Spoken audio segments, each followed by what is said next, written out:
et bienvenue sur Oseras-tu, le podcast. Nous sommes Manon et Sébastien. Après plusieurs années de salariat dans des domaines très différents, nous avons choisi de chambouler nos vies et de tout changer. Aujourd'hui, nous accompagnons les personnes audacieuses à exprimer cette partie d'elles-mêmes pour qu'elles osent, elles aussi, changer leur vie à leur façon. Seuls, à deux ou avec nos invités, nous allons te partager des parcours inspirants, des retours d'expérience et aussi plein d'astuces et d'idées pour t'aider à oser réaliser tes projets et vivre la vie qui t'épanouit. Tout ça dans la joie et la bonne humeur, alors installe-toi confortablement et bonne écoute. Bonjour Amandine. Salut. Salut. Tu vas bien? Ouais, ça va bien et vous?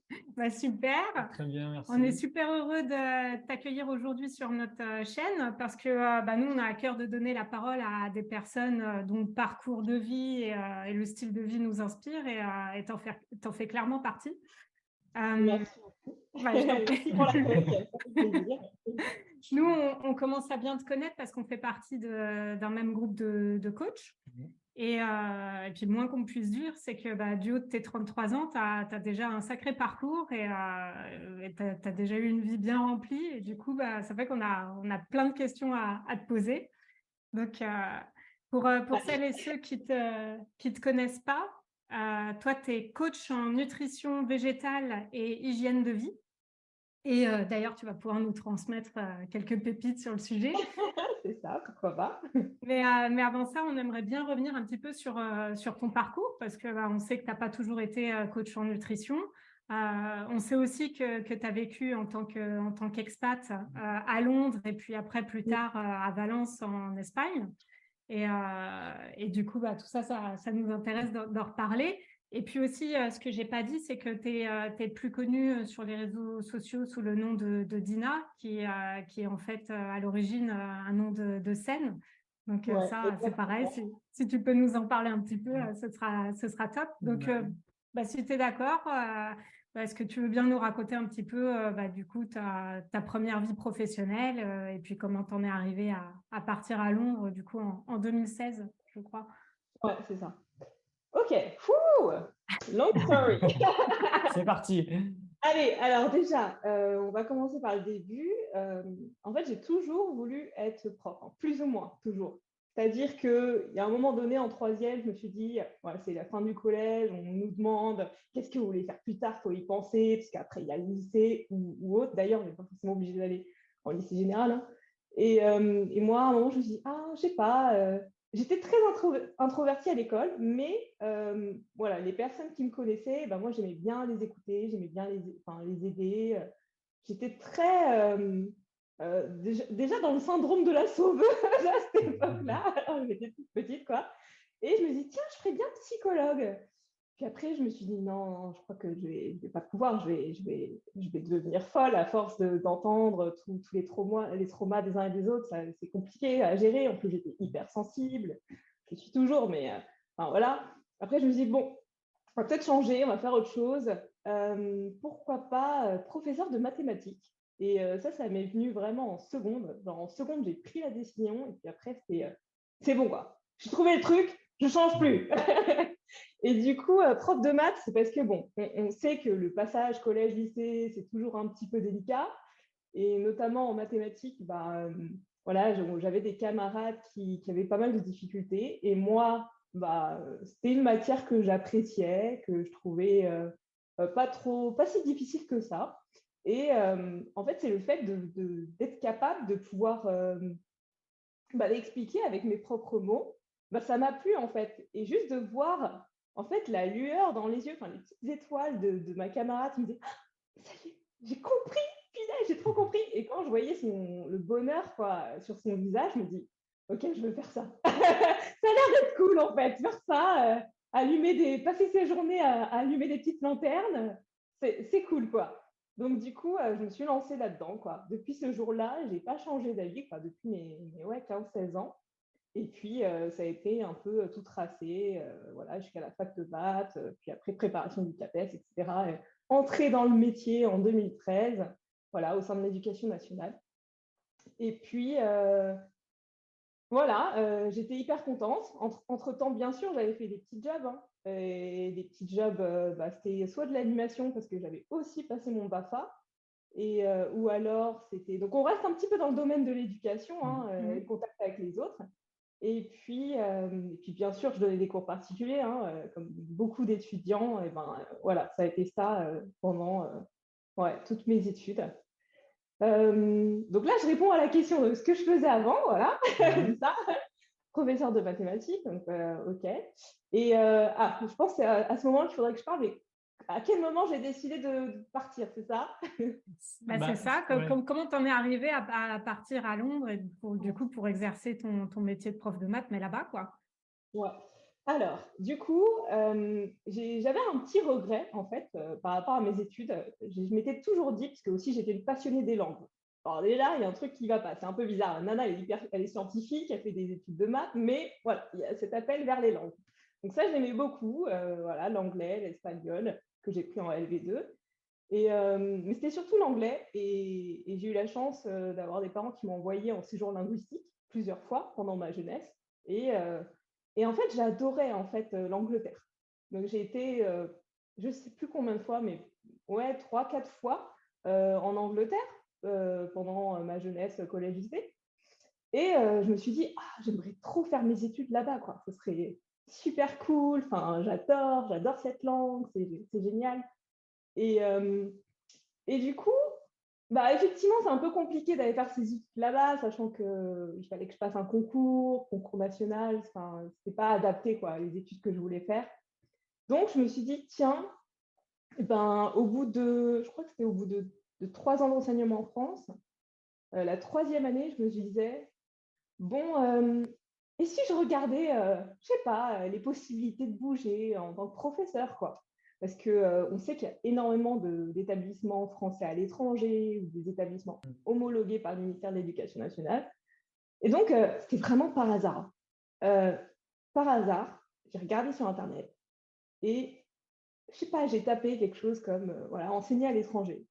Et là, il y avait juste une offre d'emploi. Ils cherchaient des professeurs, notamment de mathématiques, à Londres pour aller enseigner dans cet établissement qui était genre tout nouveau. Ça faisait à peine 1 an qu'il avait ouvert. Et la deadline, c'était genre, je crois que j'avais 2 jours, je crois. Mais vraiment, sans rire. J'avais genre 2 jours pour constituer le dossier, demander à ma boss de me faire une petite lettre de recommandation, tout ça. Enfin, c'était showtime. Et du coup, je sais pas ce qui s'est passé dans ma tête, mais je me suis dit, bon, vas-y, qui ne tente rien à rien. Enfin, voilà, on y va, quoi. Et comme c'était vraiment un désir, et à ce moment-là, bon, il faut aussi que j'indique cette petite info que j'étais célibataire, fraîchement célibataire, ouais, ça faisait peut-être un peu moins d'1 an que j'avais rompu avec mon copain de l'époque. Et voilà, il n'y avait rien qui me retenait, en fait. Je me suis dit, c'est le moment, allons-y, quoi. Et effectivement, le plus fou dans tout ça, c'est malgré les personnes de mon entourage, notamment des collègues, qui m'ont dit non, mais jamais tu seras prise, tu es toute jeune dans le métier, il faut qu'ils prennent des gens qui ont au moins 10 ans de bouteille, enfin voilà, c'est très négatif, quoi. Et je me suis dit, bon, franchement, c'est pas grave, moi je vais tester et puis on verra bien, quoi. Et puis au final, premier entretien, déjà le premier entretien, j'étais dans le choc, je savais pas comment faire. Moi, professeur, quoi, il n'y a pas d'entretien. J'ai passé mon concours, hop, bim, on y va, on taffe. Alors, entretien d'embauche, je me suis dit, waouh, c'est quoi? Donc bon, je suis allée un petit peu au naturel, quoi. J'ai essayé de montrer le meilleur de moi-même et tout ça. Et puis, ça a débouché sur un deuxième entretien, un entretien final avec la big boss de l'établissement. Et ça y est, quoi. Et j'avais le poste. Donc, C'était voilà. pas des entretiens techniques, du coup, c'était vraiment plus sur ta manière d'être et d'enseigner, ou vraiment on est allé vérifier tes compétences en maths? Non, non, pas du tout. Ouais. C'est vrai qu'on n'est pas allé vérifier mes compétences en maths. Bon, en même temps, je pense que surtout, ils voulaient voir si j'étais un fonctionnaire de l'État responsable et éthique. Je pense que c'était bien plus sûr. ça. Et voir ma motivation aussi. Je pense que comme c'était un établissement quoi, qui venait d'ouvrir, il y avait aussi cette idée de recruter aussi des personnes qui sont jeunes, qui sont dynamiques, qui apportent des projets. Donc, ils m'ont vraiment questionné là-dessus, quoi, plus sur ce que je mettais en place au sein de mes classes, quoi. Donc, ouais. Et est-ce que tu as eu des doutes et des peurs avant de partir, ou ça s'est fait tellement vite que du coup, tu n'as pas eu le temps de trop réfléchir Alors, j'avais aucun doute. C'est marrant parce que j'étais genre hyper enthousiaste en mode ça a été un rêve enfin c'était un rêve à un moment donné, je voulais faire mes études en Angleterre. Là, je postule, voilà. J'ai envie de faire ça. Partir, ça me fait pas peur. Bon, en plus, l'Angleterre, c'est pas la Nouvelle-Zélande non plus, c'est pas très très loin. Mais du coup, non, non, j'avais pas de peur. Par contre, la petite histoire, c'est qu'à un moment donné, j'ai stressé pendant tout l'été. Pourquoi? Parce que quand j'ai eu le poste, je l'ai eu hyper tardivement. En fait, ils m'ont recruté tardivement, c'est-à-dire genre mai, quasi juin, ouais, mai, juin. Et le problème, c'est que ça ne se passe pas comme ça, en fait. Dans l'éducation nationale, il y a des délais. Il faut que tu demandes ta mise en disponibilité ou tu demandes ton détachement même. Et en fait, moi, je n'étais pas passée par toutes ces étapes-là.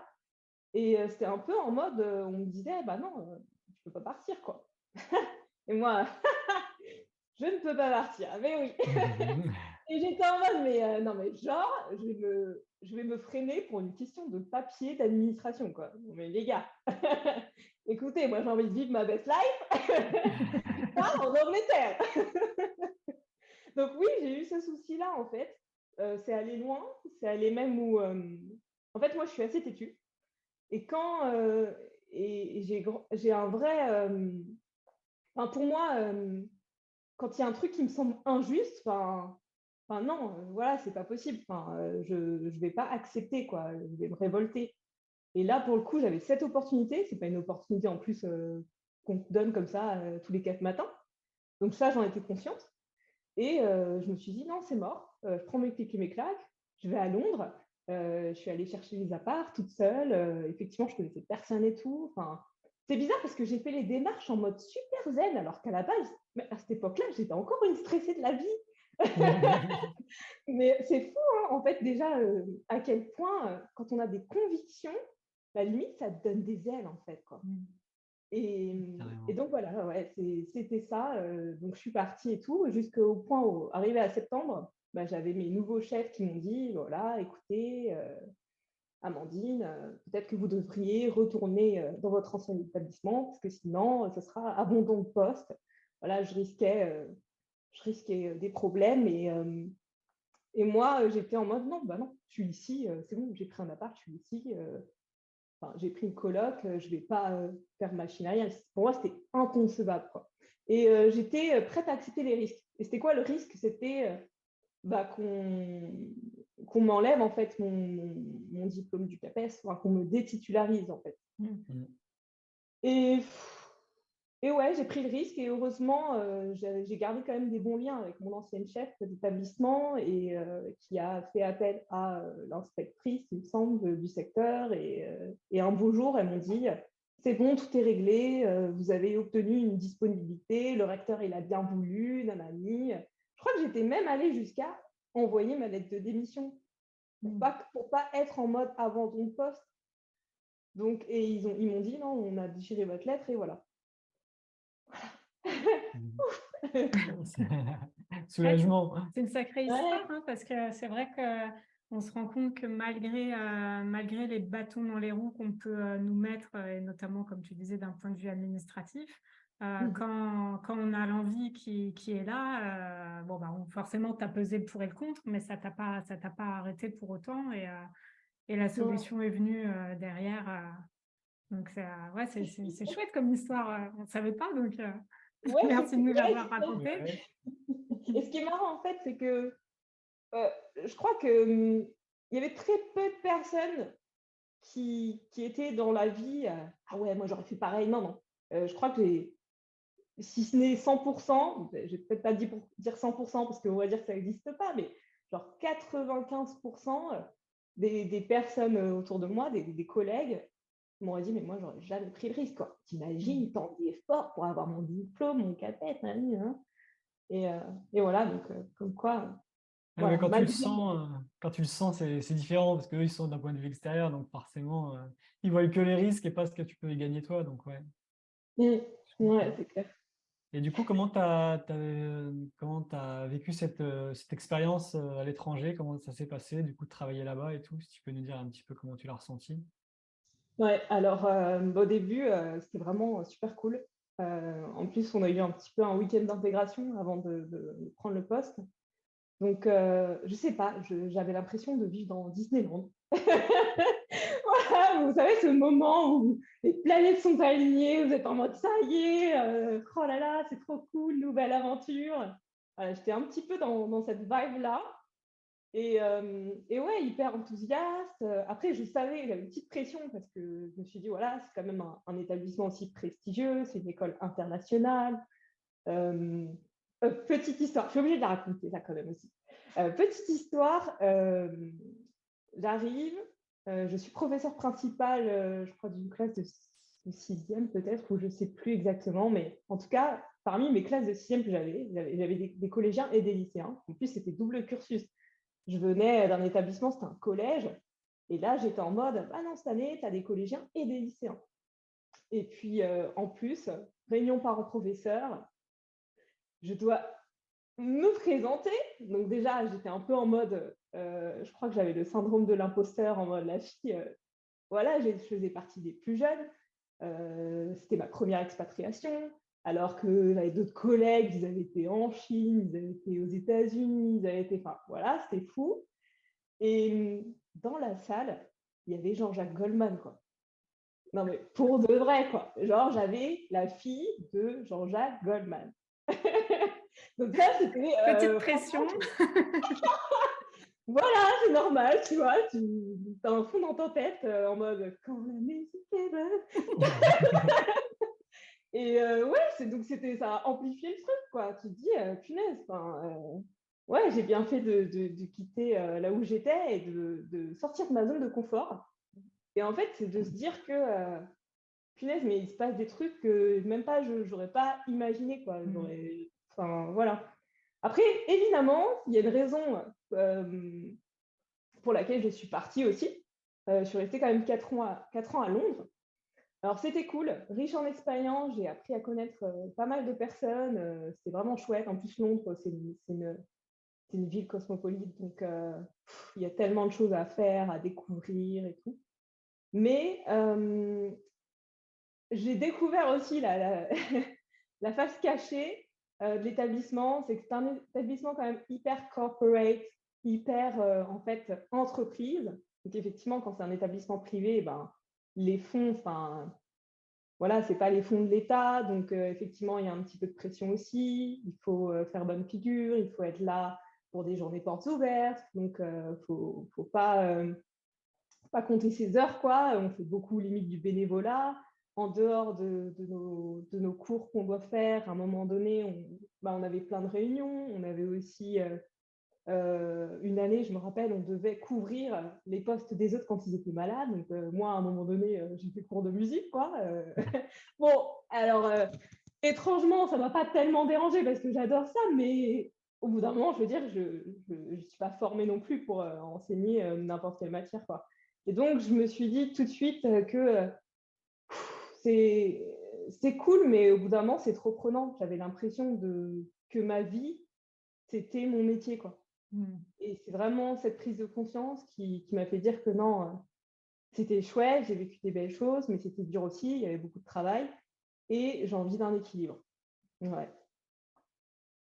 D'accord. Donc, c'est à ce moment-là, finalement, que tu as commencé à réfléchir à l'entrepreneuriat? Ou Ouais, pas ouais, encore? ouais, Ouais. exactement. C'est à ce moment-là, au bout de 3 ans, ouais, au bout de 2, 3 ans dans cet établissement, bon, il y a aussi personnellement, il s'est passé plein de choses, quoi. C'est aussi le moment où, allez, changement de pays, changement d'alimentation. Faut dire que j'étais très seule. Et moi, en fait, quand je suis arrivée à Londres et que je connaissais personne, bah, mon meilleur ami de là-bas, c'était Netflix. Quand j'ai commencé, quoi. Et je me souviens, au mois d'août, avant de commencer, avant de prendre les cours en septembre, et ben, je m'étais tapé je ne sais combien de documentaires et en même temps, je me suis dit, allez, il faut que je me remette à fond dans l'anglais et tout, on va voir plein de trucs et tout, des choses qui m'intéressaient.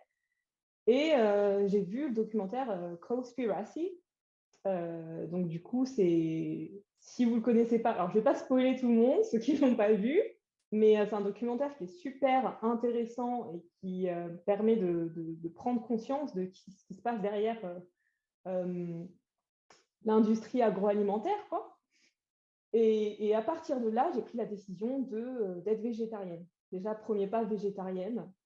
Et voilà, de changer mon alimentation. Et par chance, dans cet établissement, eh ben, il y avait un menu végétarien et même un menu vegan, parce qu'au bout de quelques mois, je suis devenue, ouais, j'ai adopté l'alimentation végétalienne.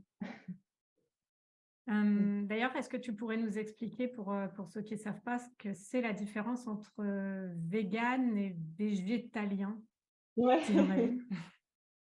Alors, déjà, végétarien, on va partir de végétarien. On sait que c'est le fait d'enlever toute chair animale. Donc, en général, on ne mange pas de viande ni de poisson.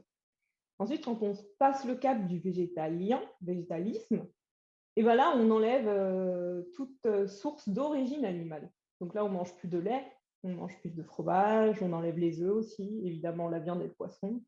On enlève le miel aussi. Voilà, parce qu'on considère que voilà, on a exploité les abeilles et on leur a pris leur miel.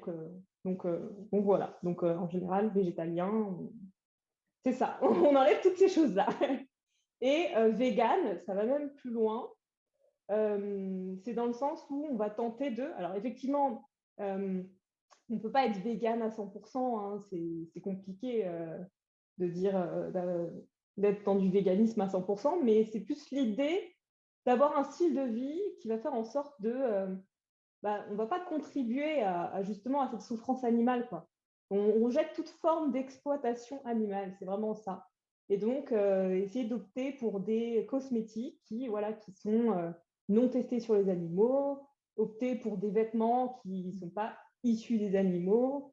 On va peut-être plutôt opter pour des choses en coton et pas utiliser la peau des animaux, pas utiliser du cuir. Voilà, tout, c'est vraiment dans tout. C'est pas juste l'alimentation quand on est vegan, c'est vraiment le lifestyle. Et ça, du coup, c'est quelque chose que tu as vraiment découvert à Londres et que tu as mis progressivement en place dans ta vie, c'est ça? Ouais, exactement. Ça a été vraiment une grosse ouverture vers ce monde-là. Je me suis intéressée à énormément de choses, même au minimalisme aussi, que j'ai découvert là-bas. Et en fait, ce qui était amusant, c'est que mes propres élèves, en fait, ils étaient curieux. Enfin, j'ai toujours eu une relation très, très proche avec mes élèves. Voilà, j'aimais bien pas juste être la prof qui était là pour transmettre, mais je voyais ça comme aussi un partage, un échange, et ils s'intéressaient aussi à ma vie. Et ils s'est même posé des questions et me dire: ah, mais vous êtes végane, c'est vrai, mais ça veut dire que vous ne mangez pas du tout de viande et tout, mais comment vous faites, hein? Donc c'est sympa parce que du coup, ça a amené à des conversations et ils étaient vraiment intéressés au point où j'ai des élèves à moi, je crois que c'était l'avant-dernière année, avant que je parte, qui sont venus me voir pour qu'on organise une vegan cooking class.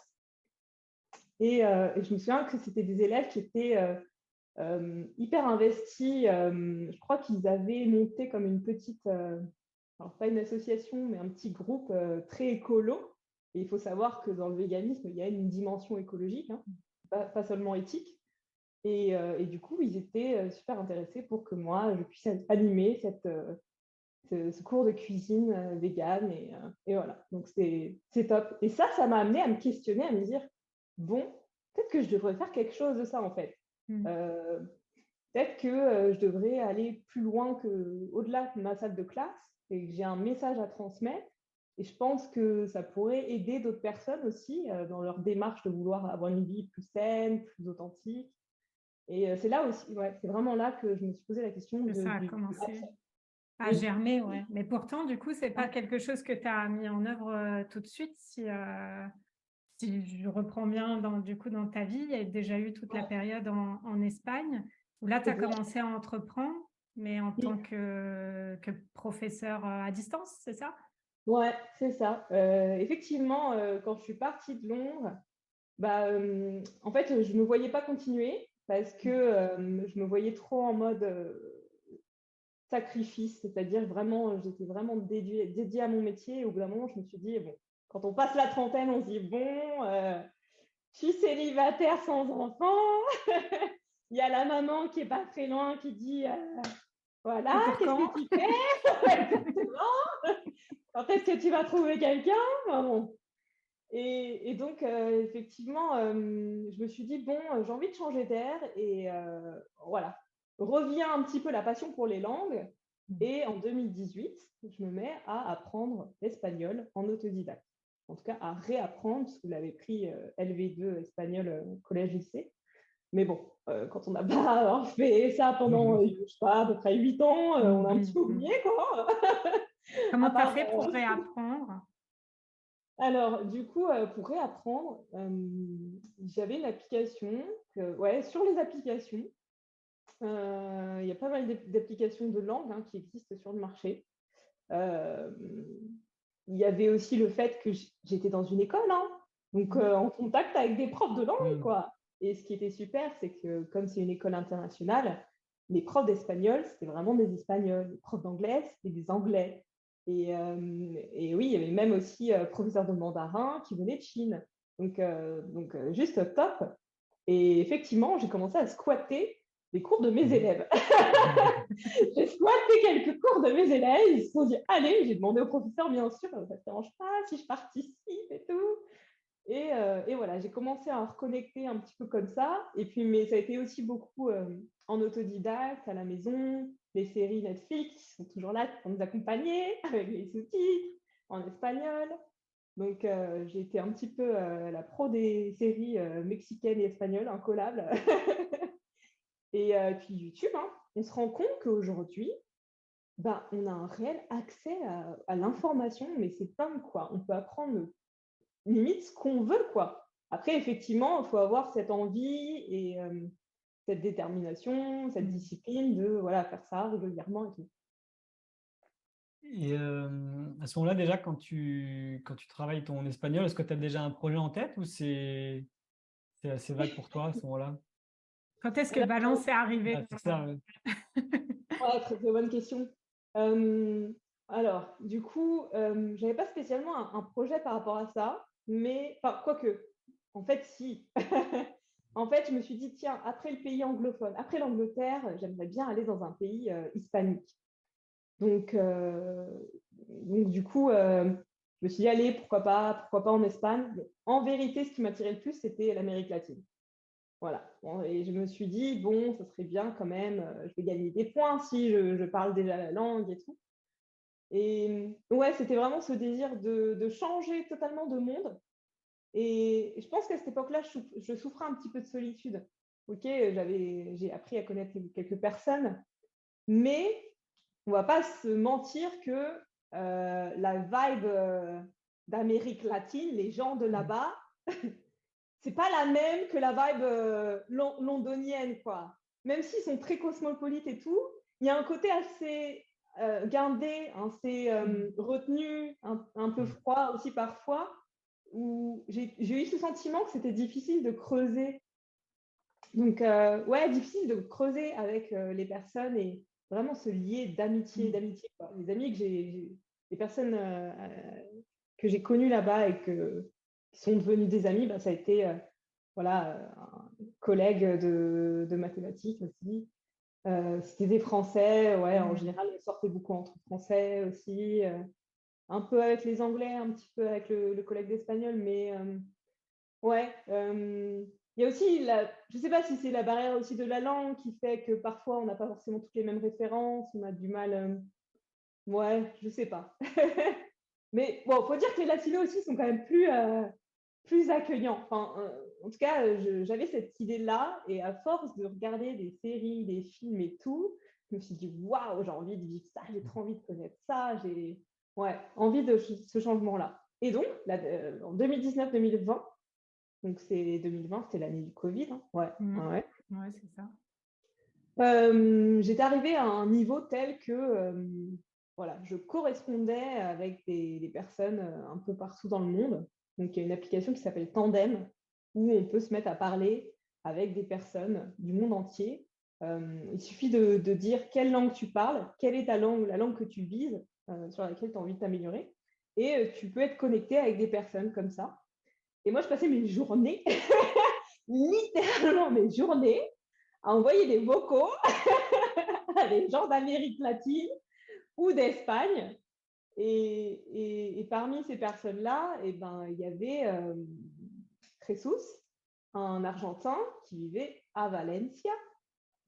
Et voilà. Et finalement, avec le temps, eh ben, cet Argentin, eh ben, c'est pas juste un correspondant, voilà, c'est devenu un peu plus où on a quand même dès que le Covid en fait est arrivé et qu'on devait tous être chez nous et qu'on enseignait à distance, voilà, il y a ça aussi, hein, se rappeler qu'on était à distance, donc c'est aussi ça qui m'a donné un petit peu l'idée de pourquoi ne pas faire mon boulot où je veux, vu que maintenant on peut le faire à distance, je sais comment faire, etc. Donc il y avait ça aussi. Et comme je n'avais pas obtenu de poste en fait à l'étranger en Amérique latine, je me suis dit non, bah, je ne reste pas une année de plus, je prends le risque. Je n'ai pas obtenu de poste, bah écoute, moi je vais me créer mon poste en fait. Je me suis dit, allez, je vais me créer mon activité. Et c'est là que je me suis dit, allez, je vais vivre de ça et je vais aller rencontrer cet Argentin à Valencia. Et j'ai plutôt bien fait parce qu'aujourd'hui, c'est mon mari. C'est une belle histoire, hein, ça aussi. Hein. C'est clair. D'accord. Et du coup, donc ça, c'était, tu es parti le rejoindre en 2020, pendant le Covid, enfin avant le Covid ou... Non, après, quand ils ont Après réouvert les frontières, c'est en mode, ouf, il y a une porte qui s'ouvre, faut passer vite. Ouais, c'était vraiment avec cette idée de... Bah, déjà, ma famille, elle se dit qu'elle ne comprenait pas trop. Déjà, je reviens, non mais littéralement, j'ai pas vu ma famille pendant des mois parce que j'avais l'habitude de revenir à chaque petite vacances. Et là, je crois que c'était depuis mars, ou depuis février, les dernières vacances en février. Puis après, voilà, il y a eu toute cette période de première vague où on était tous confinés.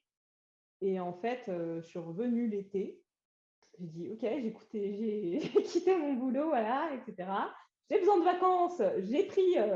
J'ai réservé en Espagne un Airbnb 3 semaines. Donc, je suis partie. En fait, j'ai resté une semaine en France. Je suis repartie aussitôt. J'ai rencontré Jesus. Et du coup, bah voilà, au bout de 3 semaines, c'était en mode, il me disait, bah, ne repars pas, quoi. Et bon, au bout d'un moment, je me suis dit, allez, on va être un petit peu responsable, voilà. OK, j'ai envie de faire les choses bien. Je me suis dit, OK, c'est bien de vouloir lancer son activité en ligne, mais je voulais être un petit peu dans les règles, essayer de voir le statut, donc micro-entreprise, essayer de... Donc, je suis revenue en France quand même au mois d'août pour voir tout ça. Et une fois que tout était clair, calé, je suis repartie et voilà. Et c'était parti pour ma nouvelle vie à Valencia, au bord de la mer, quoi. Et le pire, c'est littéral, quoi. C'est que j'ai vécu quasi 1 an à 200 mètres de la mer. Ouais, c'est chouette. Ouais. Et là, du coup, d'un point de vue de l'éducation nationale, à ce moment-là, tu étais en disponibilité?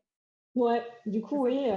Alors, les années où j'étais à Londres, finalement, ma dispo, la première année, est passée en détachement. Alors, c'est quoi la différence entre les deux? C'est que détachement, c'est qu'on reconnaît ton avancement, on reconnaît que tu es détaché, mais que tu enseignes dans un autre établissement. Donc, voilà, on va comptabiliser tes années. Alors qu'en dispo, c'est vraiment, tu es en arrêt, quoi. Tu es en congé sans solde. Tu es en pause. Mais bon, ça te permet quand même de faire une autre activité aussi. Mais tu n'avances pas dans les échelons de ton métier de professeur, quoi. Voilà. Et du coup, cette activité-là, tu as pu la développer facilement? Tu as rapidement trouvé des clients? Enfin, comment ça s'est passé? Ouais, c'est vrai, c'était un gros pari, un double pari, parce que non seulement je repars m'expatrier à Valencia, et en plus, je me lance dans une activité. Alors, j'avais un peu d'argent de côté, voilà, je me suis dit, j'ai assez anticipé en fait ce moment-là, quand j'ai pris cette décision, quand j'étais à Londres, je faisais en sorte de faire attention à mes économies. Et je sais pas, c'est comme l'intuition de se dire, bon, je vais faire attention à mes dépenses. Bon, en même temps aussi, quand on était en lockdown, pas trop de raison d'aller faire On du a tous fait des économies. Ouais, enfin voilà. Après, effectivement, on pouvait abuser d'Amazon, mais bon, ouais, on n'avait pas trop. C'est vrai que les dépenses sont quand même vachement diminuées aussi, quoi. Mais ouais, j'avais cette conscience-là de mettre de côté en me disant, allez, on ne sait jamais, peut-être plus tard, on en aura besoin. Et c'est ça. En fait, je me suis dit, d'entrée de jeu, je je vais pas, dans ma tête, c'était en mode, je vais pas générer de revenus les 3 prochains mois, quoi. Enfin, les 3 premiers mois. C'était ça. Et ça a pas été tout à fait le cas parce que finalement, bon, même si c'est au démarrage, c'est un peu de l'argent de poche, mais dans le premier trimestre, voilà, j'ai quand même eu quelques clients. Mais ça a été grâce à mon réseau, en fait. Parce que je suis partie en me disant, voilà, je m'en vais, mais je me lance à mon compte. Et il y a certains parents, en fait, qui me demandaient voilà, ce que j'allais faire, etc. et qui ont gardé contact avec moi. Et comme à l'étranger, c'est vrai qu'il y a cette demande, en fait, de cours particuliers. Et c'est pas évident de trouver des professeurs aussi français quand on est à l'étranger. Et je pense que ça m'a énormément aidé, en fait, à rapidement pouvoir me dégager un petit salaire et rapidement arriver au SMIC et après pouvoir en vivre, en fait. Et du coup, tu donnes des cours à des personnes qui sont dans le monde entier, quoi. Ouais, ouais. Enfin, bon, par rapport au réseau horaire, au fuseau horaire, peut-être pas le monde entier, mais c'est vrai qu'en Europe, ouais, finalement, je donnais très peu de cours à des Français hein, au démarrage. C'était vraiment des élèves à Londres, ouais, ceux qui étaient à Londres. J'ai eu un contact aussi en Espagne à un moment donné. Et ouais, enfin, je crois que j'ai eu cette chance. Et en même temps, des fois, je me dis, est-ce que c'est vraiment de la chance et on est venu me voir en me disant, mais arrête de dire que tu as de la chance. C'est aussi ton travail. C'est aussi que tu es une prof qui est super passionnée par ton métier, voilà, super consciencieuse, etc.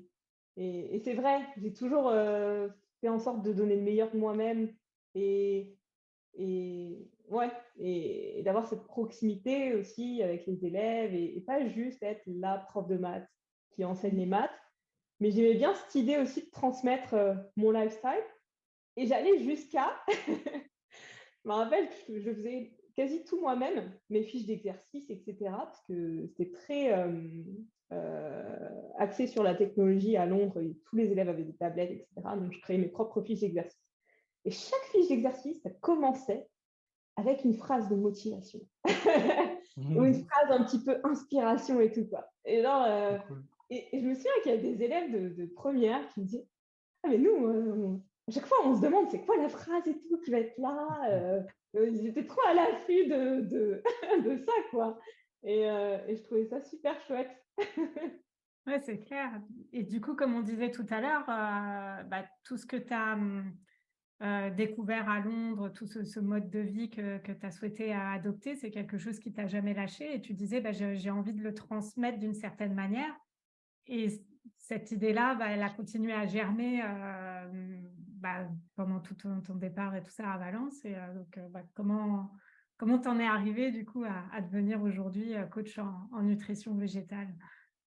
Ouais, ouais, alors, super long cheminement, mais disons qu'effectivement, cette deuxième expatriation, j'ai rencontré pas mal de personnes, notamment une coach holistique et d'autres entrepreneurs. Je me suis fait des amis vraiment là-bas.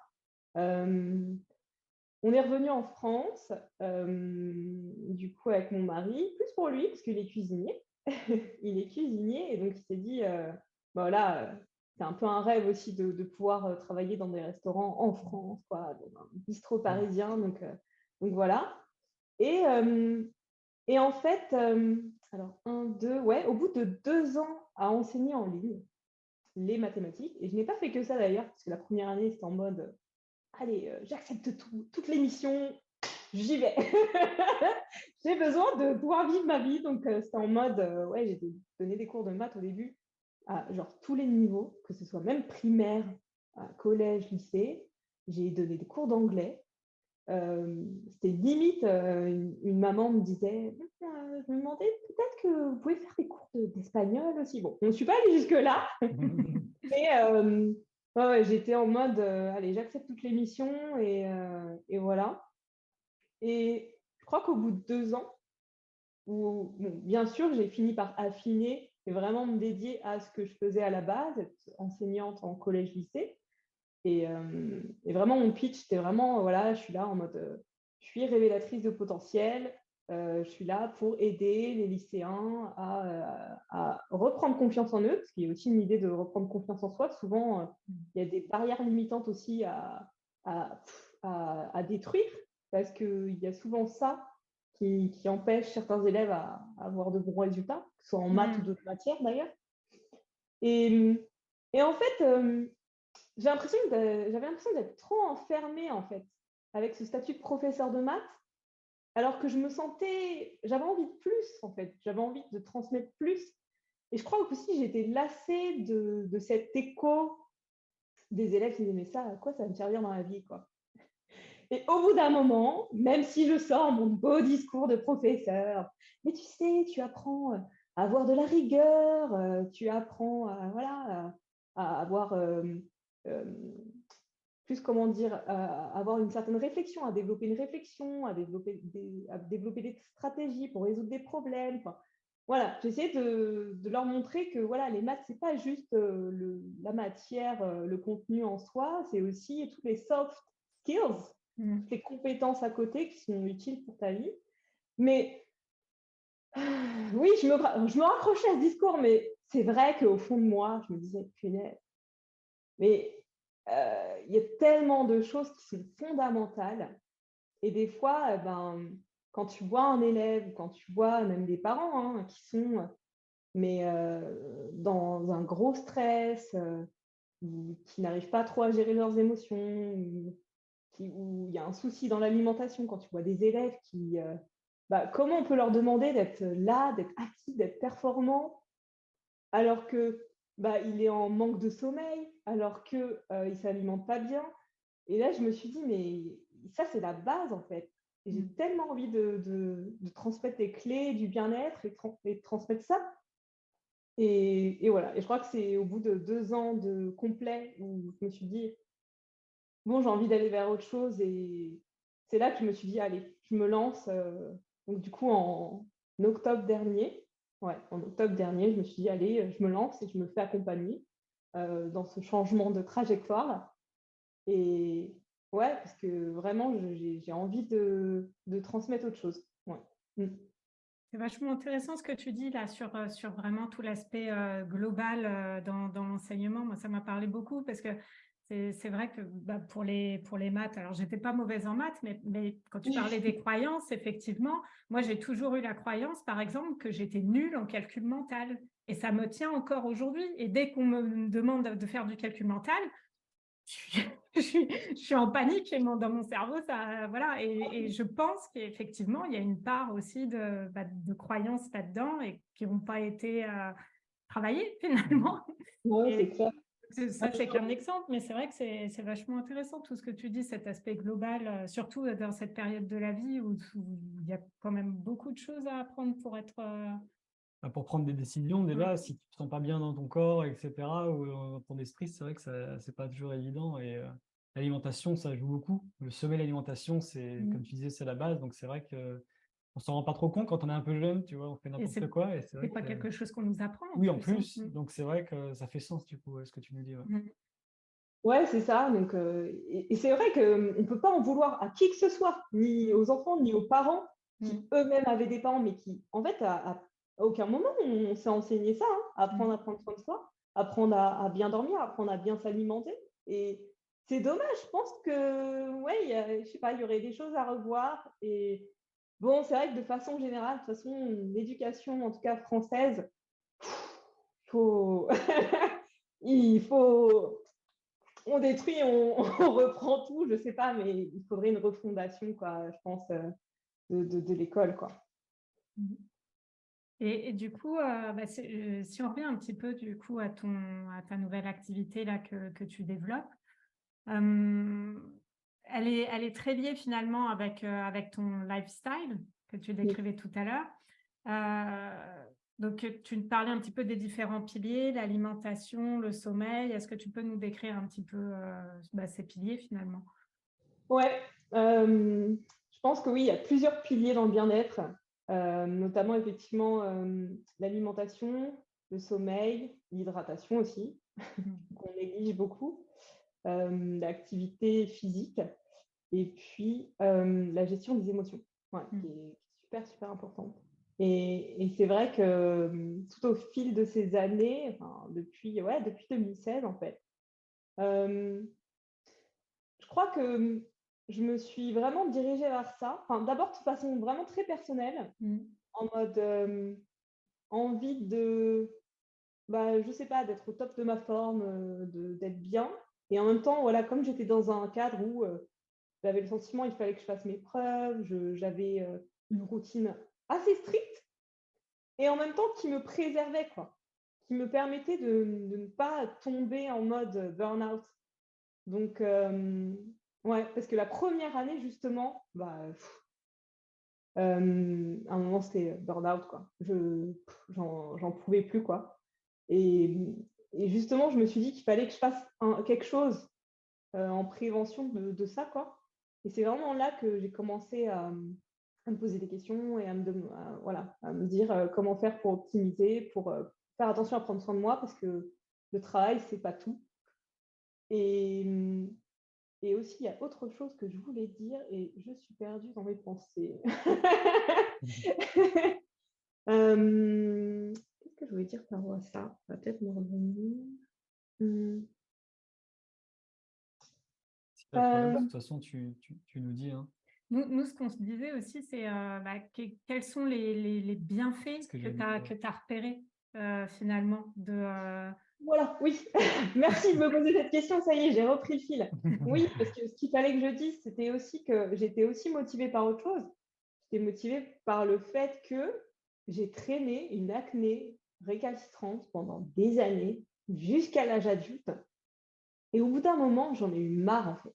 Au bout d'un moment, j'en ai eu vraiment marre. Je pense qu'il y a aussi, comme je vous le disais avant, j'étais introvertie et aussi, je pense que j'avais beaucoup d'anxiété. Beaucoup d'anxiété. Et effectivement, quand on se lance de nouveaux challenges, voilà, l'expatriation, le changement de vie, ça aussi, ça, plus bataille avec l'éducation nationale qui ne voulait pas me laisser partir. Enfin bref, beaucoup de choses qui font que, de toute façon, dans la vie, effectivement, on vit dans un monde qui est assez anxiogène quand même, mine de rien. Et en fait, ça a été un point noir pour moi. Et à un moment donné, je me suis dit non, il va falloir que je fasse quelque chose. Et par rapport à mon acné, effectivement, je me suis dit, mais que faire? J'ai regardé toutes les vidéos, j'ai regardé plein de choses. Effectivement, j'ai fait ce que tout le monde faisait, c'est-à-dire d'aller voir un dermatologue. Bien sûr, je suis allée voir un spécialiste, plusieurs. Rien, on m'a prescrit une pilule. Je me rappelle, à l'époque, c'était Diane 35. Voilà, soi-disant pour un peu gérer un peu ton acné hormonal et tout. Mais non, donc au bout d'un moment, c'est pour ça aussi que je me suis dirigée aussi vers des alternatives naturelles. Et que je me suis dit, mais il y a sans doute un truc qui ne va pas, en fait. Il y a un truc je sais pas, qu'on fait mal ou j'en sais rien. Et je ne croyais pas en... c'est un peu fort de dire que je ne crois pas en la médecine, mais disons que je pense qu'on peut prévenir avant de devoir guérir ou avant d'en arriver à des choses plus ou moins radicales. Et je me rappelle, mes frères et ma sœur ont fait Roaccutane. Et moi, je ne voulais pas faire Roaccutane. Et je me suis dit, non, moi, je vais me guérir de ça à ma manière, en prenant soin de moi. Et c'est là que je me suis posé ces questions-là, mais de quoi mon corps a besoin pour fonctionner. Et si mon corps, à un moment donné, il réagit d'une certaine façon, c'est peut-être que c'est des signaux d'alarme, en fait, que je n'ai fait que d'ignorer et qu'il est peut-être temps, en fait, de les prendre en compte et d'agir en conséquence. Et donc, tout ça, et c'est vraiment ça qui m'a changé la vie et qu'aujourd'hui, j'ai tellement envie de transmettre parce que je me suis dit, waouh, si à moi, ça m'a énormément aidé, si aujourd'hui, je ne vais pas chez le médecin, je suis allée chez le médecin, ça fait très longtemps, c'était pour faire un check-up par rapport à on est vegan, il faut faire attention. Et j'ai fait un partage d'ailleurs sur les réseaux en montrant que ça fait plus de 5 ans, 5-6 ans que je suis végane et tout va bien. Voilà, j'ai pas de carence et voilà, c'était vraiment pour ça. Mais pour dire que, en fait, je suis la preuve vivante que on peut résoudre certains soucis, mais juste Par naturellement. l'hygiène de vie et Voilà, l'alimentation. Moi, exactement. j'aimerais te demander si quelqu'un voulait commencer peut-être à manger plus sainement, peut-être moins de sucre ou moins de produits transformés. Quel conseil tu pourrais lui donner ou par quoi il pourrait commencer, quoi? Quelqu'un qui ne sait pas trop. Quelqu'un qui n'est pas forcément fanat de la cuisine aussi ou qui a un peu Ouais, la voilà. flemme. Qu'est-ce qu'il pourrait mettre en place vraiment facilement Mais concrètement, pour pouvoir ouais. déjà faire un premier pas, parce que je suppose que ça s'apprend au fur et à mesure Oui, et je suppose tu que c'est apprends à aimer ça, je suppose. Ouais. Ouais, c'est clair, parce qu'au fur et à mesure, tu prends le pli. Et en fait, je pense que déjà, dans un premier temps, effectivement, pour avoir un petit peu des notions de ce que c'est qu'une alimentation équilibrée, moi, ce que j'aime bien dire, c'est franchement, quand vous voyez votre assiette, il faut qu'il y ait des couleurs, quoi. Il faut qu'il y ait de la couleur, il faut qu'il y ait de la variété. Ça, c'est ultra important. Et quand je vois certaines assiettes que voilà, c'est tout blanc, parce que c'est les pâtes avec le pain et éventuellement un peu de ketchup. Bon, là, j'avoue, je caricature. Mais franchement, il faut des couleurs parce que les couleurs, c'est ça qui fait que tu vas avoir un certain panel de vitamines, de minéraux, hein, voilà, de micronutriments. Et c'est ça ce dont le corps a besoin pour bien fonctionner. Autre chose, dans l'assiette, il faut faire aussi en sorte d'avoir des bonnes graisses et d'avoir des protéines. Donc, c'est un peu bien manger, c'est déjà juste avoir ces bases-là, quoi, de se dire de quoi le corps il a besoin. Ok, il a besoin de protéines, de lipides, de glucides et de vitamines et minéraux. Et évidemment, il a besoin d'être hydraté, d'eau. Et bien sûr, j'insiste sur eau, parce que clairement, tout ce qui est soda, etc., même le café, hein, ça a tendance à déshydrater, plutôt que d'hydrater, même si voilà, c'est une boisson. Il n'y a pas meilleure boisson que l'eau pour être bien hydratée. Après, juste en ayant ces notions-là, et de se dire que, ouais, d'essayer d'apporter de la vérité, après de voir ce qu'on aime le plus, à nous de voir, quoi, dans les céréales. Est-ce qu'il y en a qui seront plus riz, il y a du quinoa, il y a du millet, il y a tout un tas de variétés, donc à voir. Après, dans les légumes, expérimenter, du coup, ouais. Expérimenter. Dans les légumes, toujours se dire, allez, au moins. Parce que je sais qu'aujourd'hui, il y a beaucoup de gens qui ne mangent pas de légumes à tous les repas. Et ça devrait être une règle d'or. Il faut à tous les repas des légumes. Enfin, fruits ou légumes, du coup, parce que si c'est la collation, peut-être qu'éventuellement, on va plus opter pour le fruit. Mais ouais, donc cette idée de couleur, de variété, de tester. Effectivement, quand on n'a pas beaucoup de temps, moi je dirais que si éventuellement on doit aller vers des produits industriels, aller vers ce produit industriel qui n'aura pas une liste d'ingrédients trop longue. Parce qu'on se dit que, bon, industriel, ça ne veut pas dire forcément mauvais, mais je pense que aussi, alors je sais que ça fait beaucoup débat ce Nutri-Score, il y en a beaucoup qui n'en sont pas contents, mais en même temps, je pense que c'est quand même un repère pour beaucoup de gens. Et moi, mine de rien, quand je me dirige vers des produits industriels, bizarrement, tous ceux que je choisis, ils sont Nutri-Score A. Alors effectivement, je vais voir plus en détail la composition, mais voilà, une liste où on comprend ce que c'est, les ingrédients. Quand on voit qu'il y a trop d'ingrédients, les E, je ne sais pas quoi, enfin, quand on se dit que c'est des ingrédients qu'on n'a pas dans nos placards, voilà, peut-être plutôt opter pour quelque chose où la liste des ingrédients elle est assez courte. Et les ingrédients, on voit ce que c'est, quoi. On pourrait en avoir chez nous. Et ouais, après, je pense qu'on n'est pas obligé de trop de se compliquer la vie. Il y a des choses qui se font très, très facilement, très rapidement.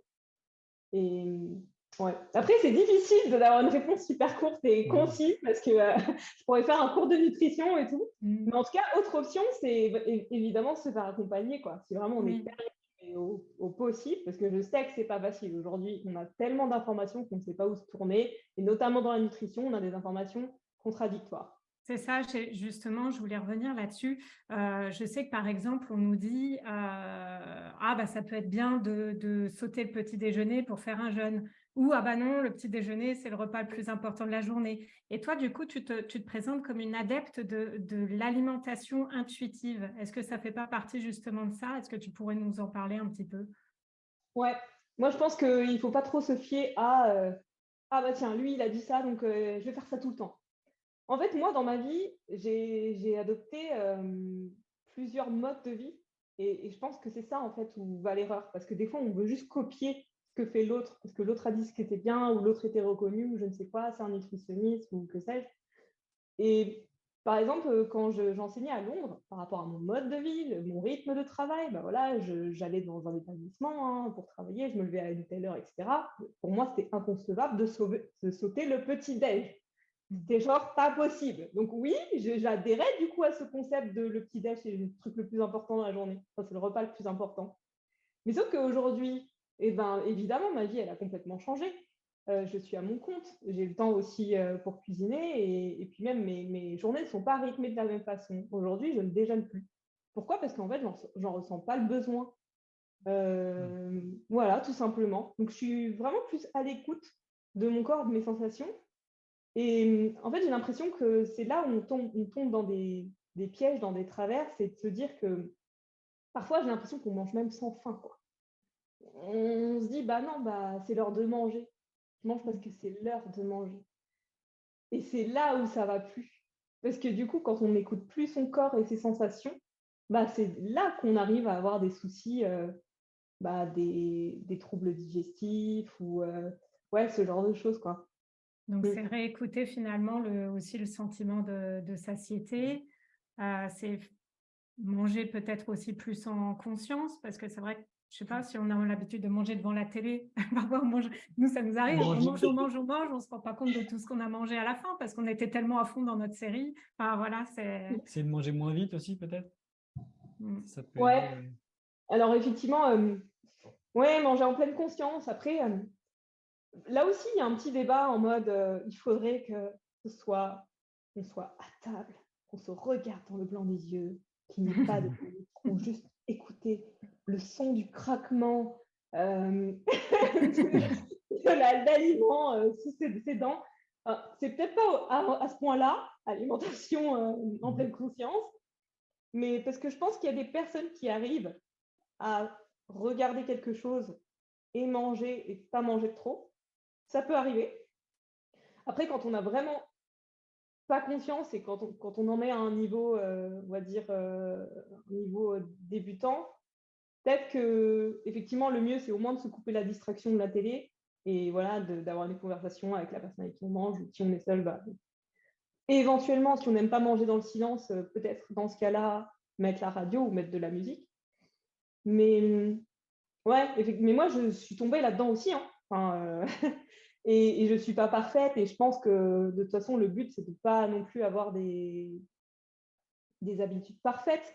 Mais au moins d'avoir le réflexe de se dire, bah, je sais pas, de prendre conscience que là, j'avoue que j'ai mangé trop. Peut-être que j'aurais pas dû. Mais rien que d'en avoir pris conscience, ben, on va moins avoir tendance à tomber dans le pattern, à tomber dans le répétitif et à en faire du coup une habitude. Et cette habitude, bien sûr, elle va être délétère en fait pour nous, pour notre corps.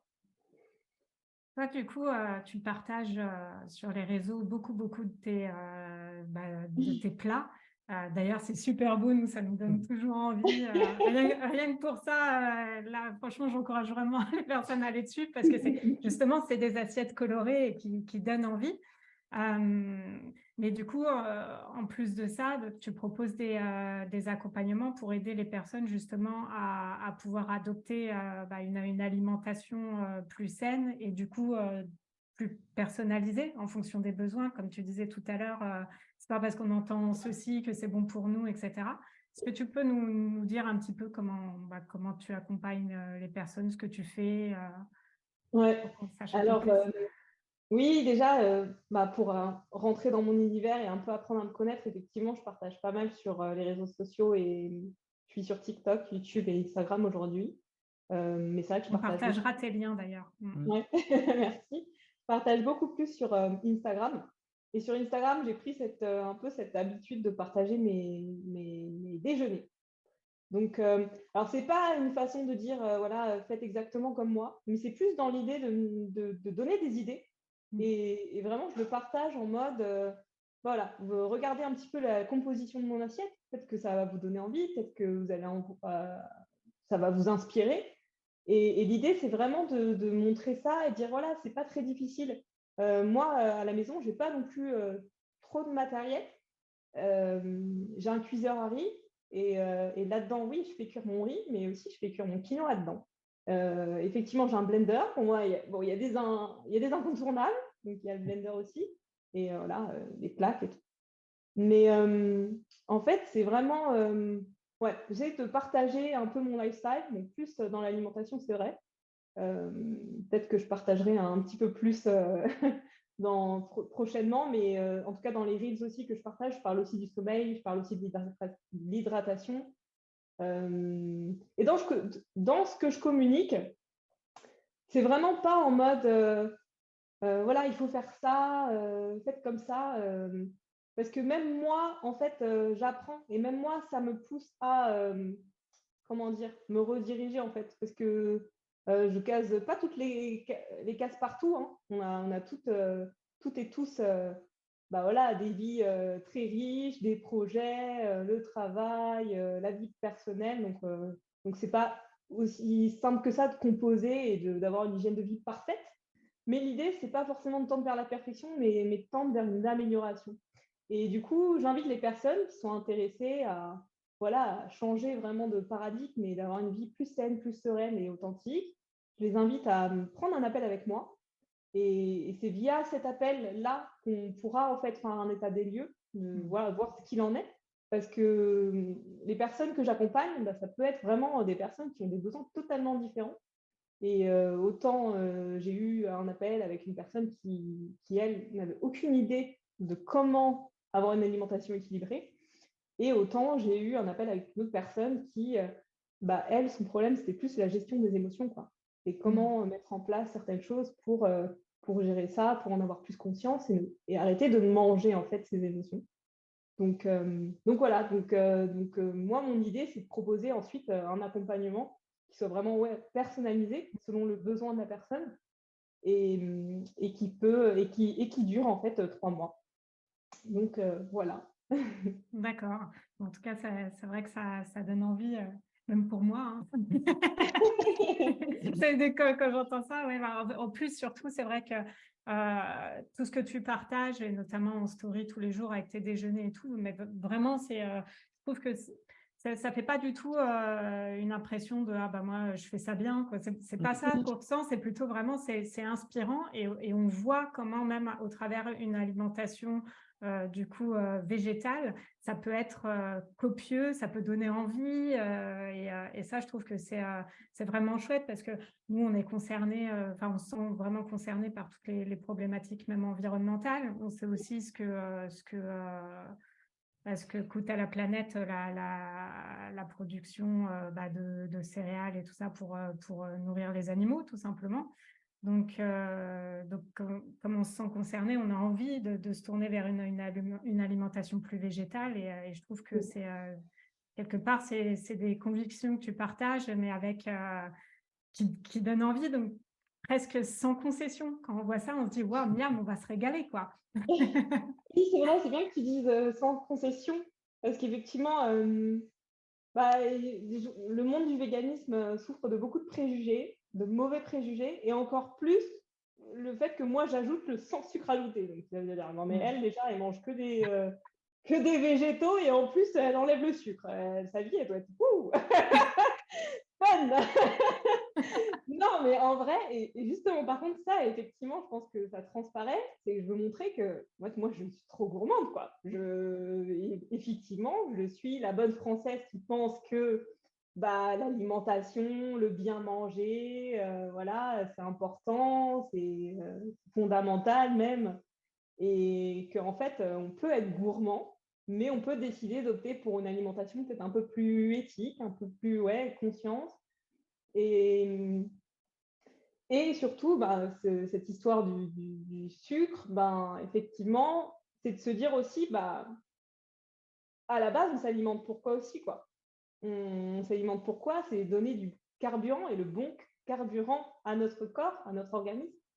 Et, et, et c'est vrai qu'en fait, je me suis amenée à avoir cette réflexion-là, de me dire, mais comment ça se fait qu'il y a eu une grosse avancée au niveau de la médecine. Franchement, on a fait énormément de progrès, des découvertes, etc. Mais comment ça se fait qu'aujourd'hui, le nombre de maladies chroniques a augmenté, quoi. C'est un gros boom. Et tous ces soucis, obésité, diabète de type 2, maladies cardiovasculaires, tout ça, c'est en augmentation. Mais pourquoi? Eh ben, c'est qu'il y a un truc qu'on fait mal, forcément. Ouais, c'est super intéressant tout ça. Mhm. Je voulais revenir du coup en dernière question sur un petit peu autre chose. C'était, on a parlé au début du fait que tu as fait un peu de scène. Et pourtant, tu te décris comme quelqu'un, comme une fille qui était plutôt de nature timide, réservée, anxieuse. Alors ça, c'est vrai que ça me questionne un petit peu. Et puis surtout, aujourd'hui, c'est vrai qu'on se sent affirmé, on se sent bien dans tes baskets. Et donc, si tu pouvais nous dire un petit peu, si une personne se reconnaît dans la personne que tu décris plus jeune, qu'est-ce que tu pourrais lui dire justement pour lui dire d'où a pu te venir ton audace et comment tu as fait pour pouvoir t'affirmer au fil des années? Pour peut-être aussi la rassurer, les Voilà, personnes c'est qui ça. n'oseraient pas passer un petit peu le cap d'avancer, de changer sur soi. Des fois, c'est pas toujours évident. Donc, ouais, qu'est-ce que tu pourrais dire à cette personne? Alors, ouais, effectivement, je pense que dans la timidité, et bon, j'ai quand même la sensation d'être encore genre introvertie. Mais c'est vrai que je pense qu'effectivement, c'est quelque chose la timidité, ça se soigne. J'aime bien dire ce mot-là, mais oui, avec le temps et avec les actions. Et il faut dire qu'effectivement, quand je pense à mon parcours de l'adolescente que j'étais, ou même la petite fille que j'étais à l'âge adulte, je suis passée par plusieurs étapes, notamment l'étape de la scène. Donc oui, la scène, j'ai été dans une association de chanteurs. Et la scène, je dirais, je l'associe aussi au rôle de professeur, parce que quelque part, on est aussi un peu sur scène quand on est face à nos élèves. Donc ça, effectivement, ça m'a aidé à me décomplexer, à m'affirmer, voilà, au bout d'un moment, quand tu es sur scène pour chanter ou quand tu es devant tes élèves et que tu as une classe à tenir, voilà, tu dois être leader, quoi. C'est toi qui mènes, quoi. Et en fait, je pense qu'avec le temps, je me suis aussi dit, peut-être qu'il faut aussi que je me détache de ce que pensent les autres, parce qu'au final, je me rends compte, ou même quand on regarde autour de soi, quand on n'ose pas et qu'on regarde les gens agir et autour de nous, on voit souvent des critiques les uns les autres. En plus, avec les réseaux sociaux, encore plus, quoi. Et souvent, quand on est sur le vent de la scène, c'est waouh, les critiques à gogo, quoi. Mais aussi, on se rend compte que, de toute façon, quoi que tu fasses, tu peux être critiqué. Potentiellement, tu vas être critiqué. Et à un moment, je me suis dit, mais dans ce cas-là, si je suis critiquée, je préfère être critiquée pour ce que je suis et parce que j'ai suivi mes convictions. Voilà, et à la limite, ça m'est égal, tu vois. Parce qu'à ce moment-là, effectivement, si je suis critiquée pour ce que je suis ou par rapport à des convictions, pour moi, ce sera juste, on n'a pas la même opinion et c'est tout. Alors que si je suis critiquée sur un aspect où je me suis comportée d'une telle façon pour qu'on m'apprécie ou pour faire bonne figure ou pour telle ou telle raison sociétale, ça va me gêner parce que je me dis, putain, je me suis critiquée là-dessus. Alors qu'en fait, je faisais juste ça pour faire bonne figure ou je faisais juste ça voilà, pour faire bien. Et là, par contre, là, c'est plus dérangeant parce qu'on se dit qu'on est critiqué pour quelque chose que ça ne nous représente pas ou que c'est pas nous, en fait. Donc je pense qu'il y a ça que j'ai envie d'amener aujourd'hui et de dire voilà, à ces personnes qui ont peur d'oser. Et souvent, la peur d'oser, c'est lié à la peur d'être soi et de se montrer tel qu'on est. Mais je pense qu'on trouvera toujours quelqu'un. Et de toute façon, et même aujourd'hui, c'est le cas. Hein. Tout le monde a autour de lui peut se dire que tout le monde peut se dire qu'il a au moins une personne qui l'aime inconditionnellement, quoi, qui l'aime pour ce qu'il est ou ce qu'elle est. Et ouais, donc voilà, peut-être se dire, ok, si je suis pas appréciée pour ce que je suis, bah, ça vaut peut-être pas la peine d'essayer d'être ami avec tout le monde, en fait. Ouais, il faut pas essayer d'être ami avec tout le monde, il faut pas essayer de plaire à tout le monde, On quoi. ne peut pas plaire à tout le monde. Ouais. Et puis, c'est vrai qu'aussi, des fois, devoir se donner un rôle pour paraître, pour plaire aux autres, etc., ça peut aussi prendre beaucoup d'énergie de ne pas être soi-même et de devoir se cacher derrière une façade ou autre. Et c'est vrai que ça peut jouer aussi beaucoup. Ouais, bah, c'était un super conseil en tout cas. Mm. Nous, de notre côté, on a posé les questions qu'on avait envie de te poser, mais en tout cas, bah, avant qu'on termine, est-ce que toi, il y aurait quelque chose que tu souhaiterais dire que tu n'as pas eu l'occasion, ou est-ce que tu as envie de dire un mot de la fin? Bah déjà, merci en tout cas. Merci de m'avoir invité et ouais, m'avoir invité à partager toutes ces choses-là, d'être revenu aussi sur beaucoup de moments dans ma vie. Bah, c'était super riche. Là, tu as apporté vraiment beaucoup. Ouais, je pense que cette interview va être appréciée.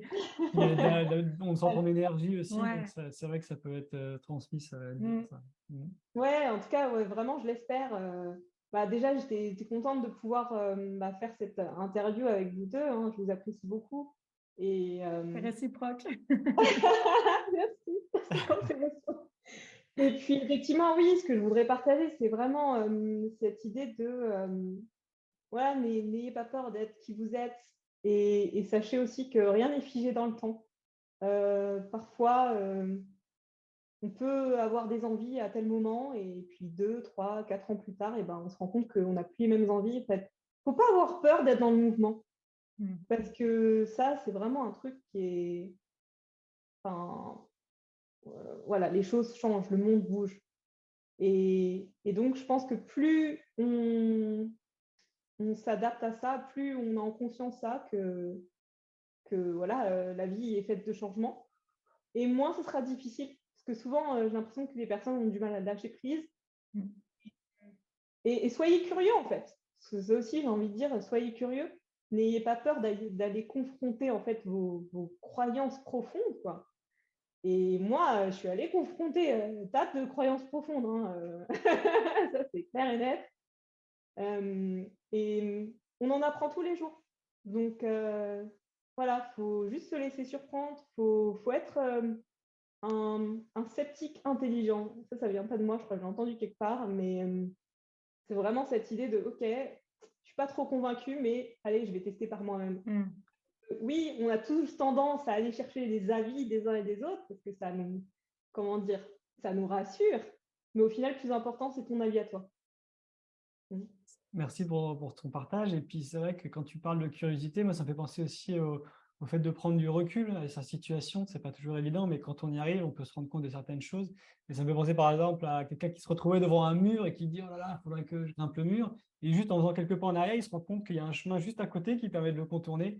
Et c'est un peu ce que ça m'a fait penser quand tu nous as partagé ça. Donc, ouais, merci. C'était top. Ouais, super précieux. Et là, vraiment, bah, on est ravis d'avoir pu te donner la parole parce que tu nous as donné vraiment plein de pépites. Et puis, ton parcours, comme on l'avait dit en introduction, est vraiment inspirant et on pense qu'il va inspirer beaucoup de monde. Donc, nous, comme on disait, on mettra toutes tes coordonnées pour te retrouver en description. Que les gens n'hésitent pas à te suivre parce que vraiment, tu partages tellement des trucs trop bien. C'est vrai que tu es très active et lumineuse, donc c'est quelque chose qui fait du bien au quotidien et on en a bien besoin.